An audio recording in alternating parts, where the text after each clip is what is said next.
Welcome back to your own YouTube channel Mathematics with Hunar.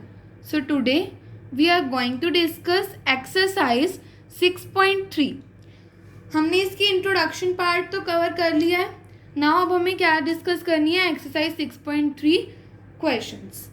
Introduction part is very important. वो आप देख लेंगे तो आपको कंप्लीट एक्सरसाइज 6.3 क्लियर हो जाएगी, बिकॉज पूरी एक्सरसाइज इंट्रोडक्शन पर ही बेस्ड है. अगर आपको पता है टू ट्रायंगल्स को कैसे सिमिलर करना है, उनका क्या क्राइटेरियाज हैं, सो आप वो सम्स को इजीली कर सकते हैं.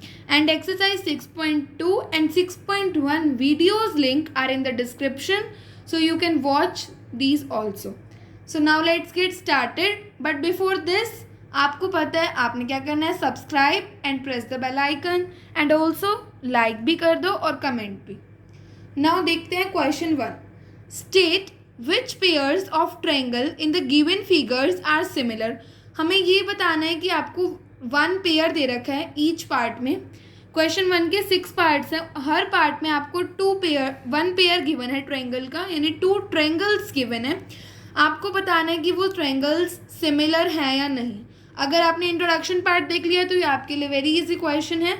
नहीं देखा तो लिंक डिस्क्रिप्शन में आप जाकर देख लो पहले वो. Right similarity criteria. आपको सिमिलैरिटी क्राइटेरिया भी लिखना है, जो मैंने इंट्रोडक्शन में 4 क्राइटेरियाज बताए थे उन्हीं में से. एंड ट्रायंगल की आपने नेमिंग करनी है सिंबॉलिक फॉर्म में. सो फर्स्ट पार्ट देखते हैं. आपको 2 ट्रायंगल्स गिवन है, triangle ABC and triangle PQR. Angle A 60, angle B 80, angle C 40. Angle P 60, angle Q 80, angle R 40. ठीक है. सो यहाँ से angle A angle P 60, angle B angle Q 80 and angle C angle R 40. ये 40 degree हो गया. Angle B and angle Q 80 degree and angle A and angle P 60 degree. सो यहाँ से आपका क्या हो गया? बाय एंगल एंगल ट्रायंगल्स हो गई आपकी सिमिलर. एंगल एंगल क्राइटेरिया से अगर आपके 2 एंगल्स भी इक्वल है तो थर्ड वाला तो अपने आप ही इक्वल होगा. अब आपको मेन स्टेप आता है, आपको नेमिंग कैसे करनी है. अब देखो angle A angle P equal है तो फर्स्ट प्लेस पर दोनों A और P लिख दो. आप क्या करो, एक ट्रायंगल की नेमिंग ऐसे ही कर दो जो आपका मन करता है. मान लो मैंने इसकी कर दी BAC. मैंने इसकी नेमिंग कर दी BAC. अब ये किसके सिमिलर होगा? B एंगल किसके इक्वल है? Q के, तो मैंने आगे लिख दिया Q. A किसके है? P के, तो लिख दिया मैंने P. और C किसके है? R के. सो ये आपकी नेमिंग हो जाएगी. नेमिंग आप कैसे भी कर सकते हो, बस आपको ध्यान रखना है कि मैं जो लिख रहा हूँ वो इसके इक्वल होगा. यानी अब AB और PQ ये साइड्स क्या होंगे? आपस में proportional. BC and QR and AC and PR. सो आपको ट्रायंगल की नेमिंग बहुत ध्यान से करनी है. Now second part is triangle ABC आपको गिवन है. अब आपको साइड्स गिवन है 2, 2.5, 3 एंड आपको यहाँ गिवन है PQR ट्रायंगल, साइड्स गिवन है. अब आपको ये नहीं देखना कि यहाँ पर 2 है और यहाँ 6, तो आप 2/6 कर देंगे. नहीं, आपको इसका मैचिंग का देखो 2/4. AB बाय में QR 1/2 आ गया. BC बाय में PR 1/2 आ गया, 2.5/5 एंड AC बाय में PQ 3/6, वो भी क्या आ गया? 1/2. सो SS से क्या होगा? AB बाय में QR इक्वल होगा BC by PR equal AC by में PQ. अब आपको नेमिंग भी ध्यान से करनी है. फर्स्ट ट्रायंगल की मैंने कर दी ABC. अब AB किसके इक्वल है? QR के. या तो अब मैं यहाँ पे RQ लिखूँ या QR. अब मैंने यहाँ लिख दिया QR और बचा हुआ रह गया P. और अगर मैं यहाँ लिखती RQP तो अब देखो AB और RQ, ठीक है, ये तो हो गया 2/4 1/2. अब नेक्स्ट देखो BC और QP 2.5 और QP है 6, तो ये तो बात नहीं बनी. हमें तो यहाँ पे क्या चाहिए था? 5 चाहिए था और RP से हमारा आ रहा है 5. तो आपको ट्रायंगल की नेमिंग देके उसे देखना भी है कि हमारी नेमिंग सही हुई है या नहीं. So by SSS similarity criteria these 2 triangles are similar. Now third part. These are your 2 triangles LMP and DEF. Here LM is 2.7. अब आप इसको किससे मैच करोगे अभी देखते हैं. MP. अब जो डायरेक्टली आपको दिख रहे हैं ना रेशियोज कि 2/4 करूँगा 1/2 आ जाएगा, 3/6 करूँगा तो 1/2 आ जाएगा. तो डायरेक्टली आप कर दो. MP बाय में DE 1/2 आ गया. LP बाय में DF 1/2 आ गया. नाउ LM बाय में EF ये आया 2.7/5. अगर यहाँ होता 2.5/5 तो ये भी रेशियो क्या आ जाता? 1/2. बट यहाँ ये है. सो यहाँ से MP by DE equal LP by DF के. बट जो LM बाई EF है ये इन दोनों के इक्वल नहीं है। सो बाय दिस ट्रायंगल्स जो होंगे वो आपके सिमिलर नहीं होंगे। नाउ फोर्थ पार्ट में हम देखो MNL ट्रायंगल है, 2.55 और एक एंगल गिवन है, ठीक है। अब हम देखते हैं 2.5 के साथ 5 मैच हो जाएगा और 5 के साथ 10, 1/2 रेशियो आ गया इन दोनों का। तो अब एंगल्स आपको ध्यान से देखना है कि वो इक्वल होगा या नहीं। अब ये दो साइड्स हैं उसके बीच में एंगल है और ये दो साइड्स हैं उसके बीच में एंगल, और इन दोनों साइड्स का प्रोपोर्शन क्या है, इक्वल है। सो एंगल M और एंगल Q भी क्या होंगे, इक्वल। और SCS सिमिलैरिटी क्राइटेरिया से क्या होगा, ट्रायंगल NML। अब नेमिंग आपको बहुत ध्यान से करनी है। सबसे पहले तो ये समझो कि 2 साइड्स हैं और यहाँ भी 2 साइड्स, ये दोनों आपस में प्रोपोर्शनल हैं और इन दोनों के बीच का एंगल ही हमेशा इक्वल होगा। अगर यहाँ पे आपको यहाँ दे देता 70, तो ये एंगल M और एंगल R क्या होंगे, नॉट इक्वल। ये यहाँ से इक्वल नहीं हो सकता बिकॉज यहाँ पर साइड्स जो हैं ये PR किसके प्रोपोर्शनल नहीं है, ML के प्रोपोर्शनल नहीं है। अब नेमिंग कैसे करोगे, जो आपका एंगल होता है ना दोनों ट्रायंगल्स का वो बीच में लिख लो। एंगल M है यहाँ पर और एंगल Q है। अब आपको लिखनी है साइड्स, तो फर्स्ट ट्रायंगल की तो आप ऐसे लिख दो, NML लिख दी सपोज मैंने। अब मुझे पता है कि NM मेरी क्या है, 2.5।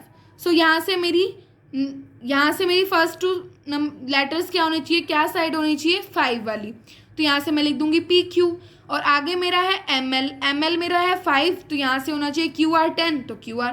सो ऐसे आपको नेमिंग करनी होती है, नेमिंग बहुत केयरफुली करनी है। अब आप यहाँ से कर देते MNL और RQP, सो ये नेमिंग आपकी रॉन्ग हो जाएगी। आपको नेमिंग बहुत ध्यान से करनी है। नाउ पार्ट नंबर 5 में अभी जो मैंने 4th में बताया सेम है, बट क्या डिफरेंस है देखते हैं। यहाँ से क्या होगा, AB बाय में FE, 2.5/5 1/2, similarly 3/6 1/2। But here angle A and angle F aren't equal, ये इक्वल नहीं है क्योंकि देखो यहाँ ये दो साइड्स हैं, DF साइड जो है वो किसके प्रोपोर्शनल है, AB के, एंड FE इसके, ठीक है। ये वाली इसके, ये वाली इसके। यहाँ एंगल है तो इसका एंगल कहाँ होना चाहिए था, आपको क्लियरली समझ आ रहा होगा, यहाँ पर कहाँ होना चाहिए था, एंगल B। बट ये तो कह रहा है कि एंगल A और angle F, so these are not equal. So SCS criteria, similarity criteria isn't followed here, hence triangles are not similar। अभी यही केस मैंने 4th पार्ट में बताया था कि एंगल जो है आपका वो यहाँ पर होना चाहिए था इन दो साइड्स के बीच में। अब यहाँ एंगल है तो इसका एंगल A है 2.5 और 3, तो यहाँ से ये 5 और 6 ये एंगल होगा ये वाला। अगर ये एंगल देता तो ये दोनों आपके क्या होते, इक्वल होते। नाउ 6th पार्ट, और जो ट्रायंगल्स आपके सिमिलर नहीं है उनकी नेमिंग भी आप नहीं कर सकते बिकॉज वो सिमिलर है ही नहीं। अब यहाँ देखते हैं triangle DEF and triangle PQR। हमें यहाँ 2 एंगल्स गिवन है। अब देखो एंगल E एंगल Q दोनों 80 हैं, तो साफ साफ यहाँ दिख रहा है कि हम इसे लिख सकते हैं ईच 80 डिग्री। अब नेक्स्ट देखो, आपको पता है ट्रायंगल का सम होता है 180, तो यहाँ से आप कर सकते हो 80 + 70 + x इक्वल 180।